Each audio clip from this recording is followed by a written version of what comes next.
আসসালামু আলাইকুম। আজকে আমরা ক্লাস 9 এবং 10 এর প্রিপোজিশনের উপর একটা প্যাসেজ সলভ করব। এই একই গ্রামার এইচএস এর স্টুডেন্ট যারা আছেন তাদের উপকারে আসবে ইনশাআল্লাহ।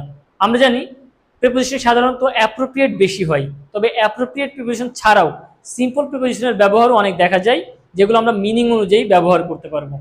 তো চলুন, বোর্ডে একটা প্রিপোজিশনের প্যাসেজ লেখা আছে, আমরা এটা সলভ করি। তো তার আগে আমাদেরকে মাথায় রাখতে হবে যে কোনো প্রিপোজিশনের পুরো প্যাসেজটা পড়তে হয়, পড়ার পরে ওই প্যাসেজের যেই কনটেক্সট ওই কনটেক্সটটা বুঝতে হবে। কারণ মিনিং যদি না পারি তাহলে প্রিপোজিশন পারা একদমই অসম্ভব। শুধু প্রিপোজিশন না, মিনিং ছাড়া গ্রামারের যে কোনো কিছুই, ইংলিশের যে কোনো কিছুই পারা বা শেখা অসম্ভব। এজন্য মিনিংটা ম্যান্ডেটরি। তো চলুন, আমরা প্যাসেজের প্রথম যে সেন্টেন্স দেওয়া আছে ওইটা একটু পড়ে দেখি ওইখানে কি বুঝাইতে চাইছে।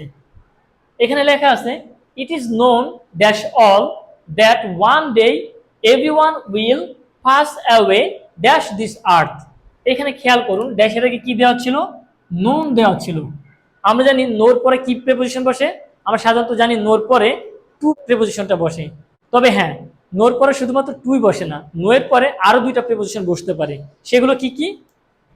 নোয়ের পরে সাধারণত এই তিনটা প্রিপোজিশন বসে। নো টু, এটা কখন ব্যবহার করব? কেউ কারো কাছে পরিচিত।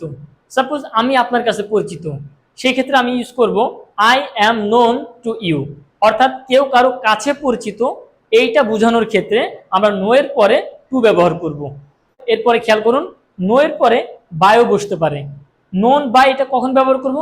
কেউ কারো দ্বারা পরিচিত, এরকম অর্থ যদি বুঝায় তাহলে সেই ক্ষেত্রে নোনের পরে বাই বসে। For example, I am known by you, আমি তোমার দ্বারা পরিচিত, অর্থাৎ আমি কারো দ্বারা পরিচিত। ধরেন কেউ একজন আমাকে অন্য কারোর সাথে পরিচয় করাই দিল, তাহলে আমি পরিচিত হলাম কার মাধ্যমে? তার মাধ্যমে। সেই ক্ষেত্রে নোনের পরে বাই ইউজ করব। কেউ কারো দ্বারা যদি পরিচিত বুঝায় তাহলে সেই ক্ষেত্রে নোনের পরে বাই ব্যবহার করব। নোন অ্যাজ কখন বসে? কেউ কোনো কিছু হিসাবে পরিচিত। সাপোজ আমি কি হিসাবে পরিচিত? ফর এক্সাম্পল বলতে পারি, আমি একজন ইংলিশ টিচার হিসেবে পরিচিত। সো আমি বলতে পারি I am known as an English teacher. তো কেউ কোনো কিছু হিসাবে পরিচিত এরকম যদি বুঝাই তাহলে সেক্ষেত্রে নোনের পরে অ্যাজ ব্যবহার করতে হয়। তাহলে আমরা আশা করি বুঝতে পারলাম কখন নোনের পরে টু, কখন নোনের পরে বাই এবং কখন নোনের পরে অ্যাজ ব্যবহার করতে হয়। তো এখানে খেয়াল করুন, it is known dash all, এটা সবার দ্বারা পরিচিত নাকি সবার কাছে পরিচিত? সবার কাছে পরিচিত বুঝাচ্ছে। তো কাছে যদি বুঝায় তাহলে সেই ক্ষেত্রে কি ব্যবহার করতে হয়? নোনের পরে টু ব্যবহার করতে হয়। তাহলে এই নাম্বারের আনসারটা কি হবে? Known to.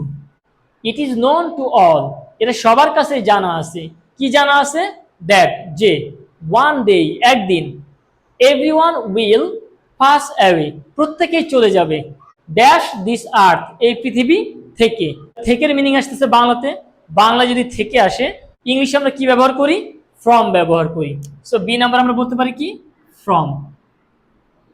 Everyone will pass away from this আর্থ, এই পৃথিবী থেকে একদিন সবাই চলে যাবে, আর এটা আমরা সবাই জানি। এরপরে খেয়াল করুন, we have no escape, escape মানে রক্ষা, হ্যাঁ, বা কোনো কিছু থেকে মুক্তি পাওয়া। উই হ্যাভ নো এসকেপ, আমাদের কোনো রক্ষা নাই, ড্যাশ ডেথ, মৃত্যু থেকে। এখানে বাংলা মিনিং কি আসতেছে? থেকে আসতেছে। তাহলে এই এসকেপের পরেও কি বসবে? ফ্রম বসবে। আবার এটা একটা অ্যাপ্রোপ্রিয়েট প্রিপোজিশন। এসকেপের পর সাধারণত কি বসে? ফ্রমই বসে সবসময়। এই জন্য এসকেপ ফ্রম ডেথ, মৃত্যু থেকে আমাদের কোনো রক্ষা নাই।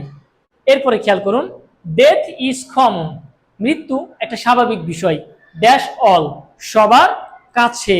তো কাছের ইংলিশ কি? আমরা জানি কাছের ইংলিশ টু। আর তাছাড়াও এই কমন এরপরে একটা অ্যাপ্রোপ্রিয়েট প্রিপোজিশন বসে, কমন টু। কমন টু মানে সবার কাছেই সমান বা সবার কাছেই স্বাভাবিক। Death is common to all, মৃত্যু সবার কাছে স্বাভাবিক, সবার জন্য সমান। এরপরে খেয়াল করুন, সো, তাই, উই শুড নট মোর্ন, মোর্ন মানে শোক করা, কোনো একটা কিছুর জন্য কষ্ট পাওয়া।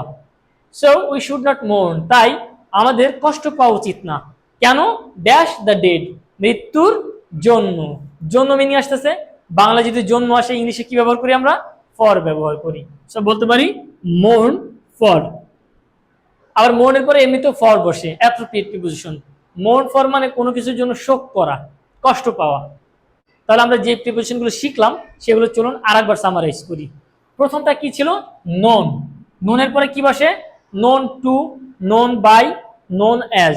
নোন টু মানে কেউ কারো কাছে পরিচিত, এখানে নোন টু অল, সবার কাছে পরিচিত, সবার কাছে জানা আছে, সবার কাছে যেহেতু বুঝাচ্ছে এই জন্য নোনের পরে টু বসবে। বি নাম্বারটা খেয়াল করুন, পাস অ্যাওয়ে, চলে যাব, ড্যাশ দিস আর্থ, এই পৃথিবী থেকে। থেকে ইংলিশ কি? ফ্রম। বাংলা যেহেতু থেকে মিনিং আসতেছে, ইংলিশের জন্য আমরা ফ্রম ব্যবহার করব। এরপরে খেয়াল করুন, এসকেপ ছিল, ড্যাশের আগে কি ছিল? এসকেপ। এসকেপ মানে রক্ষা পাওয়া, কোনো কিছু থেকে বেঁচে যাওয়া। তো রক্ষা পাওয়া বা বেঁচে যাওয়া, এরপরে কি বসে? আমরা রক্ষা পাই, বেঁচে যাই কোনো কিছুর থেকে, এই জন্য এরপর একটা অ্যাপ্রোপ্রিয়েট প্রিপোজিশন বসে এসকেপের পর, সেটা কি? ফ্রম। এসকেপ ফ্রম, কোনো কিছু থেকে বেঁচে যাওয়া, রক্ষা পাওয়া। এরপরে খেয়াল করুন, death is common to all, কমনের পরে টু বসে, অ্যাপ্রোপ্রিয়েট প্রিপোজিশন, মুখস্থ রাখতে হবে, কিচ্ছু করার নাই, কমন টু অল। এরপরে সো, তাই, উই শুড নট মোর্ন, আমাদের শোক করা উচিত না, এই মোর্নের পরে একটা অ্যাপ্রোপ্রিয়েট প্রিপোজিশন বসে, মোর্ন ফর, কোনো কিছু নিয়ে শোক করা, মোর্ন যেখানে পাবো এখানে সাধারণত ফর বসে, মোর্ন ফর দ্য ডেড, মৃত্যুর জন্য আমাদের শোক করা উচিত না। এভাবে যদি আমরা বুঝে বুঝে যে কোনো প্যাসেজ প্র্যাকটিস করি, তাহলে আশা করি যে কোনো প্যাসেজই ইজিলি সলভ করতে পারবো ইনশাল্লাহ। তাছাড়াও আমার কাছে অ্যাপ্রোপ্রিয়েট প্রিপোজিশনের একটা চার্ট আছে, যদি কারো প্রয়োজন হয় আমাকে জানাবেন, আমি ইনবক্স করে দেবো ইনশাল্লাহ। আজ এই পর্যন্তই, দেখা হবে আবার নতুন কোনো ভিডিওতে। ততদিন পর্যন্ত প্রত্যেকেই ভালো থাকবেন। আল্লাহ হাফেজ, আসসালামু আলাইকুম।